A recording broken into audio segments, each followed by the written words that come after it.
I've said some disparaging things about you, and I will take accountability for that. What's the worst? You must have really been going in on me. I have. You must have really been going in I on will me. never lie on myself. And the thing is, I couldn't connect with you unless I expose that about me. I thought you'd probably like know like some of the things that I've said. Well, let me ask you a question. Yeah. Why is it so easy for some of us to attack and criticize a campaign that is so necessary, so important, and so critical to the success of our community? Peace and love, beautiful. How you doing today? Very good. And yourself? I'm all right. Where you tapping in from, sister? I don't want to really reveal my location, but I'll say the Midwest. Okay. Give me a state. Give me a state. Can you give me a state? Minnesota. Minnesota. Oh, wow. Yeah. There's black folks out there? Yes, there is. I'm picking with you. I've been out there. I've been to Minneapolis a couple times. I spoke at the University of Minnesota Mankato campus. Yeah. For Black History Month a couple years Mankato. ago. My little sister used to, go there. Yeah, absolutely. Yeah. What's on your mind today, beautiful? You know, I don't, of course, agree with everything you say, but that's all right. Being a person who has practiced and also studied mental health, you're spot on. And I can't take that away from you at all. I appreciate it. You know, sometimes I may seem like a troll and everything. And what's the name you be trolling under? What's the name? Let me see if it rings a bell. I probably won't know. What is it? Because I don't really follow too much. The same name that I'm under right now, Allie the Sag. I can't see it. After I tapped in, I can't see it. Oh, Allie the Sag. No. Okay. My memory's so bad. Okay. No, but what you be saying? What you be saying about me, Ali the Sag? No, what you be putting under the post? You know, I do have, you know, very much admiration for you. I admire what you're doing. Very inspiring. And like I said, you know, me having, you know, I have a master's degree in, you know, health psychology. So it deals with every single thing as far as even health and diet, spirituality, and everything like that. But the whole school thing, and I don't want to get into it. I just think that. Nah, get into it. It's okay, because there might be other people who have the same questions you have. Yeah. So I don't mind that. Well, it's just, it feels like it's a fleeting event, and it's, you know, for example, you're even though we have the school, it's still a fleeting event, huh? Well, the thing is, my little sister actually went to an Afrocentric school. And we have these schools all public, charter, or independent. Of course, it was charter, but the thing is, we not charter though. I know. This Garvey. I know it's private, but at the same time, it's these young children have the learning. I would love, because I used to work at a special education needs school, and special needs school. Yes, yeah. Much, yes. And as a mental health, you know, practitioner and personal therapist, child therapist, you know, with these children, that's why I say I agree with a lot of what you are saying when it comes to the children, and I appreciate it. But the whole thing, it turns me away when the whole, like, when I'm hearing about the taxes and the school and not being. What about the no? Get specific with me. What about the taxes? I don't know. I don't know. So I don't know. So let me get this right. So you telling me, beautiful, that you don't have all the facts, but no, don't do that. You won't support the project because you're listening to what other people have to say about it, who don't have no inner working knowledge of what's really going on. Absolutely, because you haven't, besides that last interview that I heard, the other day. Yeah, exactly. And I watched. Well, that interview should have clarified it though. Well, okay. What question do you still have after that interview? After that. But let me say this first. Okay, though, go ahead. before you answer. Yeah. That.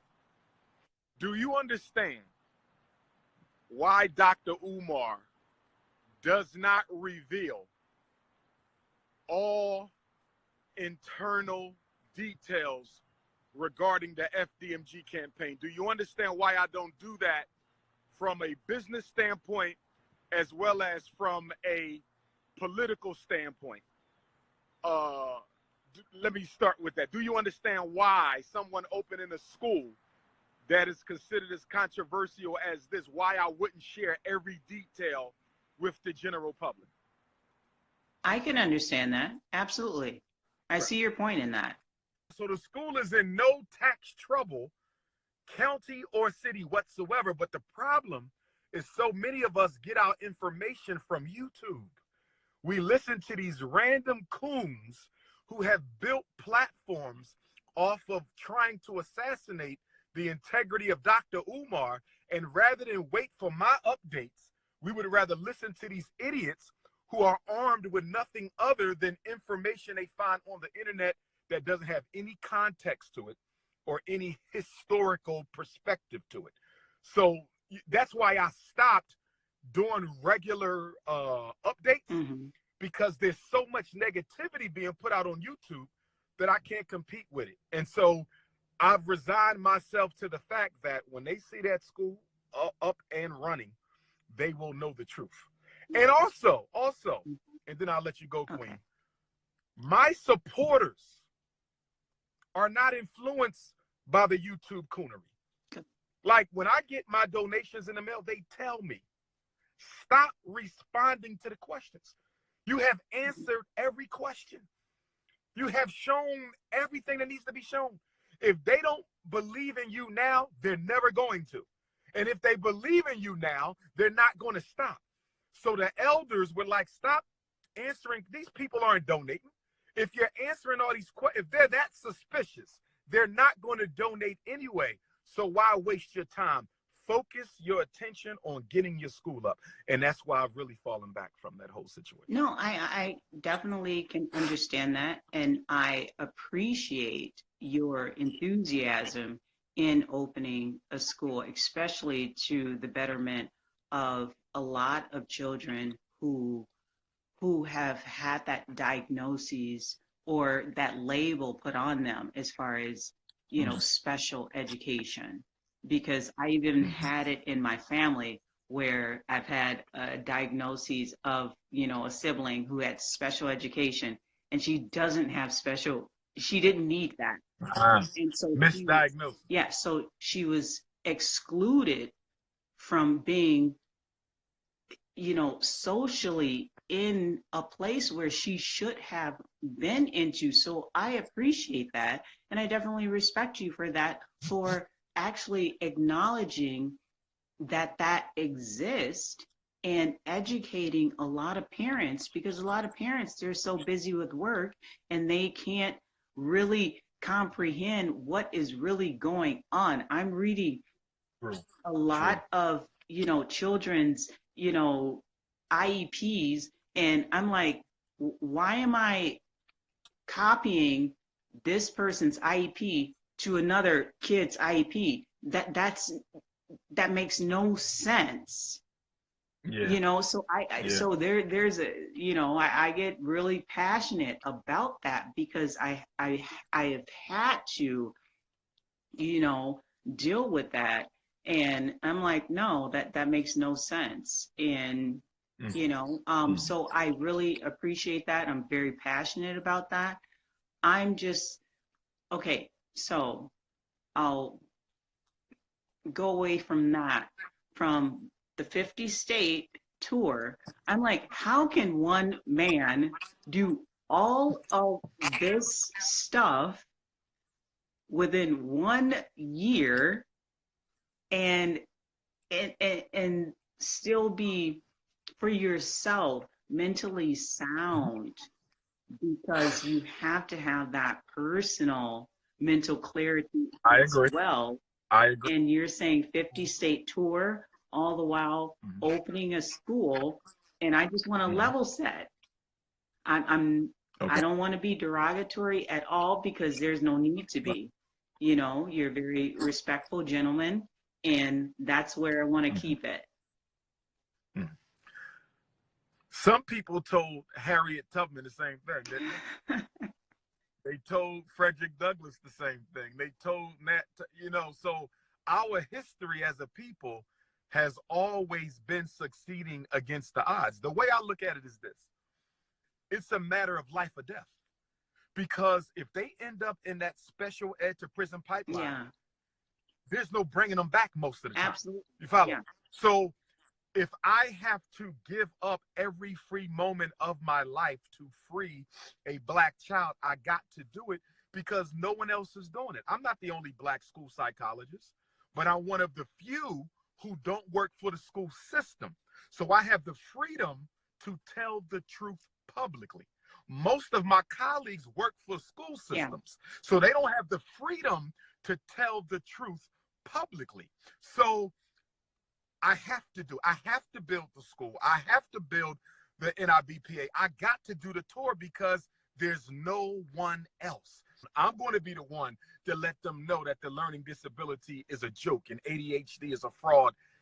Where is that person? There's so much money to be made in psychology. Absolutely. That I don't know if you'll get another one of me for a long time, because I could become a millionaire in a year. A lot of you not. That's how much money is in mental health. I could become a millionaire in a year with my credentials if I would just fall back and misdiagnose kids for a living. I'm telling you, they'll pay you $10,000 an eval. $10,000 for one. That's how much money they're making hustling our children. So I got to do it. If I don't do it, who else? I will give you this, my own vantage point of it. I would say, but this is just my advice. You don't have to take it, but just my advice. I would say fall back on the school for a minute. And I know you don't want to hear it. I know you don't want to hear it. I'm down there at the school right now. But let me tell you something. Teach young people in the field of psychology, because your one school is only going to help people in Delaware. When you teach people, you're helping people all around the globe to do exactly what your passion is, what you are trying to do. And guess what? Instead of one school, we got 50. Instead of one school, well, that's the goal, we got 100. After we do the first one, we want to replicate it. No, but you have to start teaching now. You have to start teaching now, because there's a lot of people in psychology who are going to finish their degree without a job and without credentials and without nowhere to go. So if you start pouring your information into these young millennials who are ready to fight that fight, you are going to spread it out like wildfires. And that's just kind of the advice that I would give to you. Hold on, because we have tons of Afrocentric schools, Pan-African. I told you. But now we don't have, I agree with you, but we don't have a single school like the one we about to make. I get you, but you want to make one. Let's make 1,000. No. We're going to start with one. Okay. But we want to replicate FDMG across the planet. I've been given 50 acres of land in Ghana, West Africa. Yeah. We're going to put an FDMG there. We want to put them everywhere. Yeah. And then we also want to build a virtual school platform. So if your son in Minnesota cannot attend school wherever the campuses are, because we'll end up with more than just Delaware, he can still be a student at the school virtually, where he can tie into the platform during class, right? So when his classmates show up at 8 o'clock, he taps in at 8 o'clock, and they can see him and he can see them, and the teacher can see them all. So he's right there in the class without physically being in the class. So we will have a virtual school platform to go along with the physical campus. And that's excellent. But again, I challenge you, start teaching some of these young millennials. I agree. I agree. To start this mission, that's going to be bigger than what's taking place now. Start teaching. I got a question. You should consider hosting the NIBPA 50-state tour for Minnesota. Because I haven't heard from anybody from Minnesota yet. All you have to do is find a place that can seat 150 parents with tables and chairs. A church community. Because Minnesota needs that, because y'all don't get a lot of consciousness out there.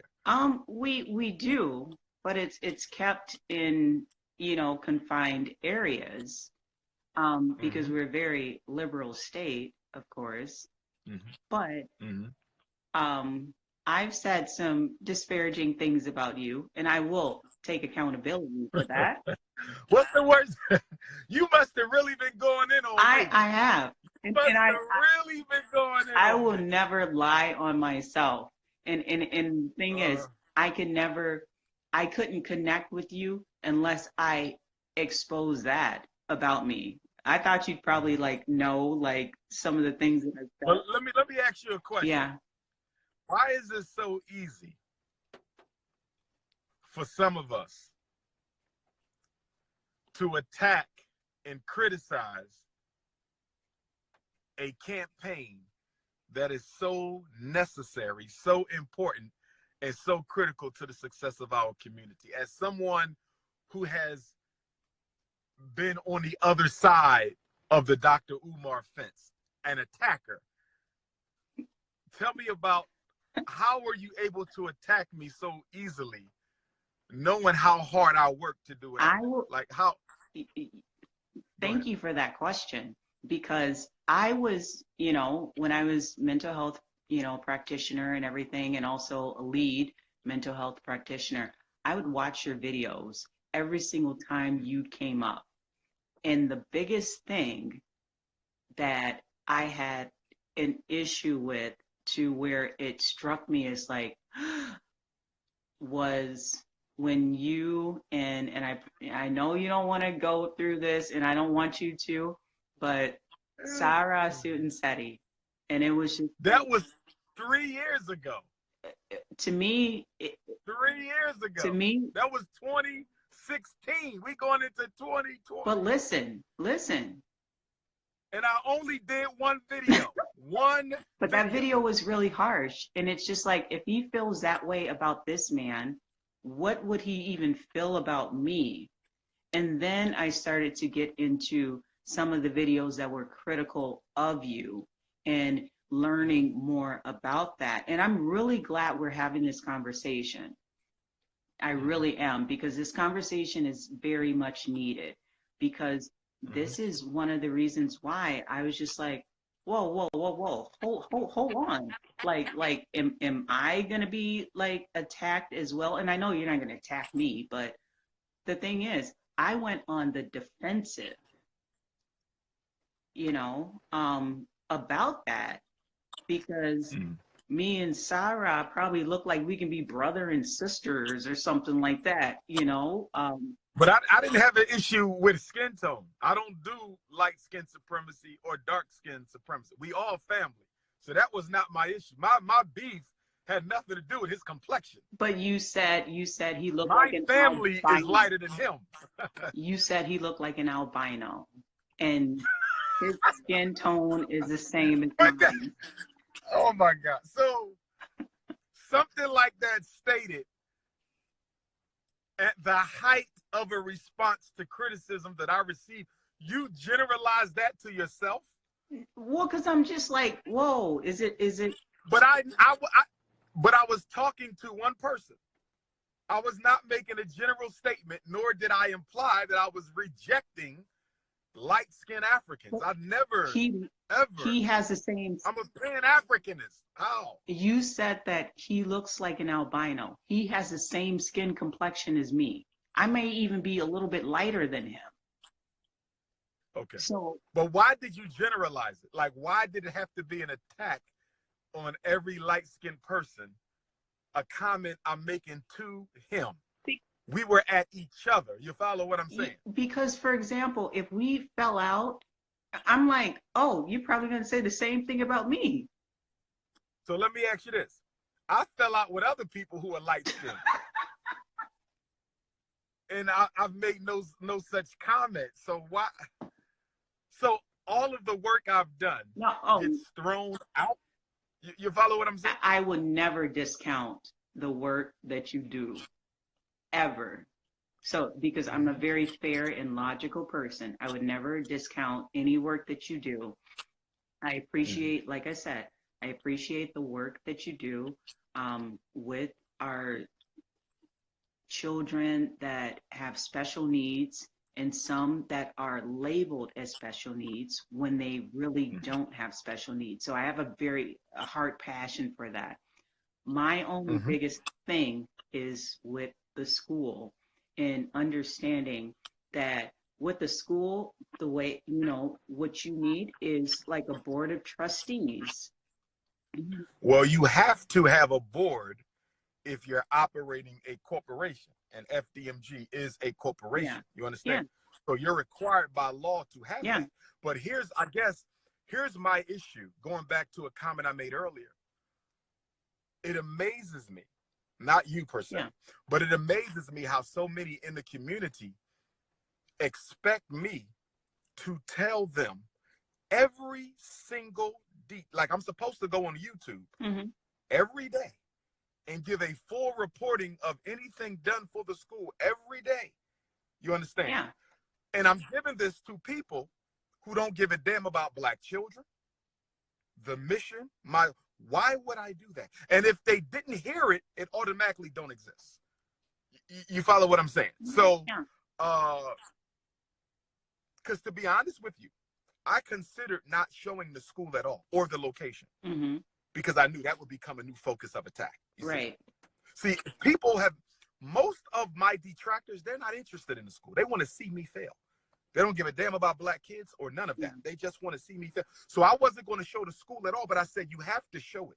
Not for the detractors. I could give a damn for my supporters. My supporters needed that positive reinforcement to continue to stand strong, because although most of them have been resolute since day one, some of them probably began to drink some of the YouTube Kool-Aid. And because some of my supporters began to drink some of the YouTube Kool-Aid, I said, you got to show them the school. That's why I did the video. Yeah. That's why I did the tour. It was for my supporters, not for the general public, not for the detractors. Because as I've always said, my message is only to supporters and donors, not to anyone else. Because if you haven't donated after 5 years, you ain't going to. You follow? So I'm dealing with a specific group of people. But the haters give off this idea that I'm obligated to tell every Black person what I'm doing. Not at all. I totally disagree with that. I'm only accountable to those who support the agenda. I can understand that. I can understand that because I don't tell what my right hand is doing to my left hand. I can understand that, and I respect that. One of the things I wanted to also kind of understand, you said that like you're dealing with a lot of sabotage. One of the things you said was that you're and just to give you a couple of real quick, they contacted the Attorney General of Delaware. They contacted the governor's office. They contacted the Secretary of Education. They contacted the councilwoman where the school is. They also contacted L&I. If you remember, I had a cleanup day back in the summertime. Well, where we took all the furniture and we cleaned it up to make it ready for the contractors. They called the city and said that I had unlicensed people working on the school. L&I came out and they almost shut down the cleanup day. All we doing is cleaning up. And these Negroes who don't live nowhere near Delaware called the city and they came out, and they had to do a walkthrough to make sure I wasn't lying about the fact that this was a cleanup day and that I didn't have brothers and sisters who are unlicensed. Because before you do any work, you got to go downtown and pull the permit before you do any electric, any carpentry. So there was none of that. But these niggas called the white folks and told them that's what I was doing. So, but I'm going to tell you what bothers me the most. That so many of us will continue to watch videos by people who are making fun of something so critically important as this school. Like, none of those videos should ever be watched out of pure principle for caring for our kids. They should have 0 views, but yet our people still continue to support that nonsense, which makes me question, how serious are we really? No, I definitely understand that and everything, and I'm definitely gonna ignore your chat because some of them are saying things that they're not very privy to, but we'll leave that at that. But one of the things I wanted to ask you about was in regards to, you said that there was a white attorney that sabotaged you, and I kind of want to I believe he did it on purpose, because I have a hard time believing that a white attorney who does real estate law for a living could forget. You follow me? He know I'm a first-time purchaser of a commercial. How could you forget? And he didn't claim to forget. He just never answered the question. I believe he did it on purpose. But to give him the benefit of the doubt, how could you forget to tell someone?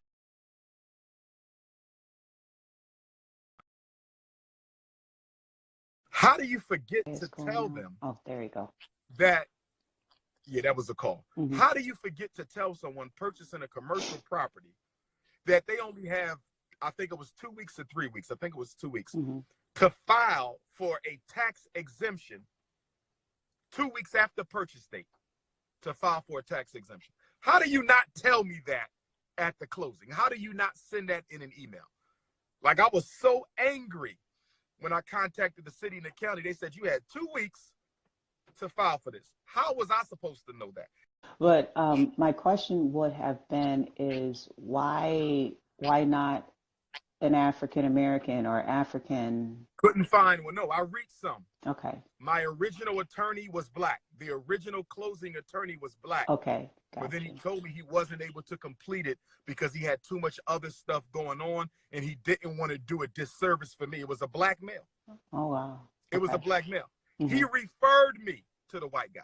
Oh, okay. He started me in the process, but it appeared to be more cumbersome than he thought it would be, you know, and he had other things on his table, and he just called me one day and said, you know, I don't want to do you a disservice. I got so many other projects that I need to give you someone who knows this and knows it.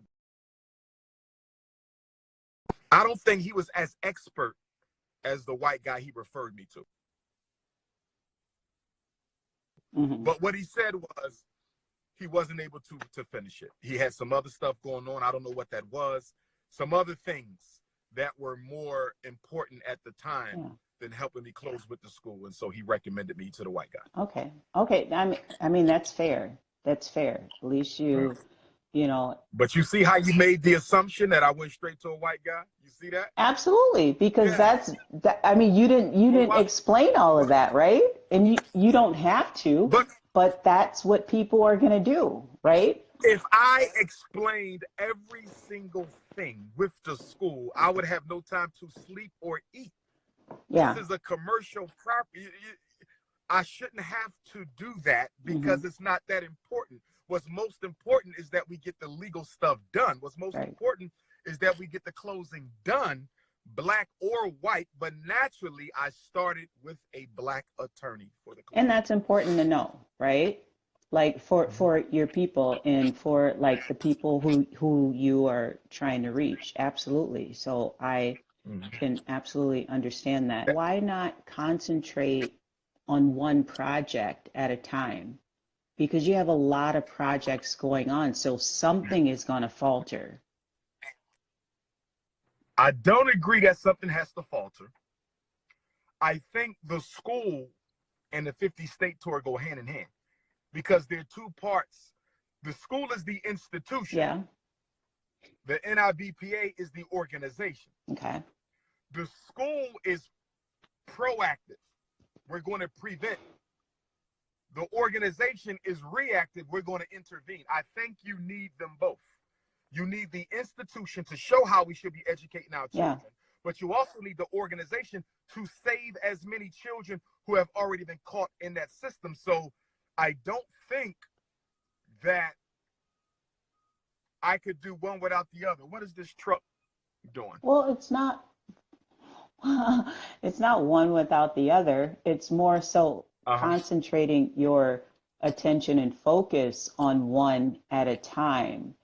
Because, for example, like with the state tour, you could be traveling and going to a lot of Afrocentric Pan-African schools and you know, kind of envisioning how it will be at the school that you are going to be building and letting your donors know, like, this is going to take some more time.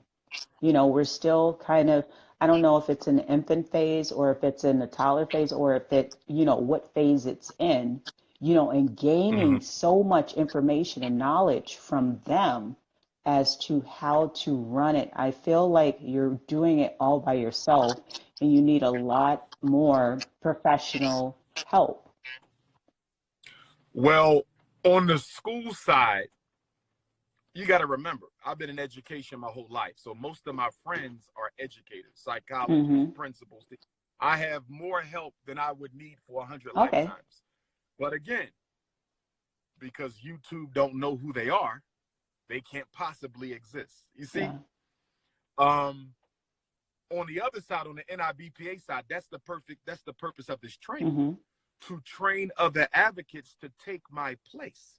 You follow? So that is what you're saying is exactly why I have to do the 50-state tour.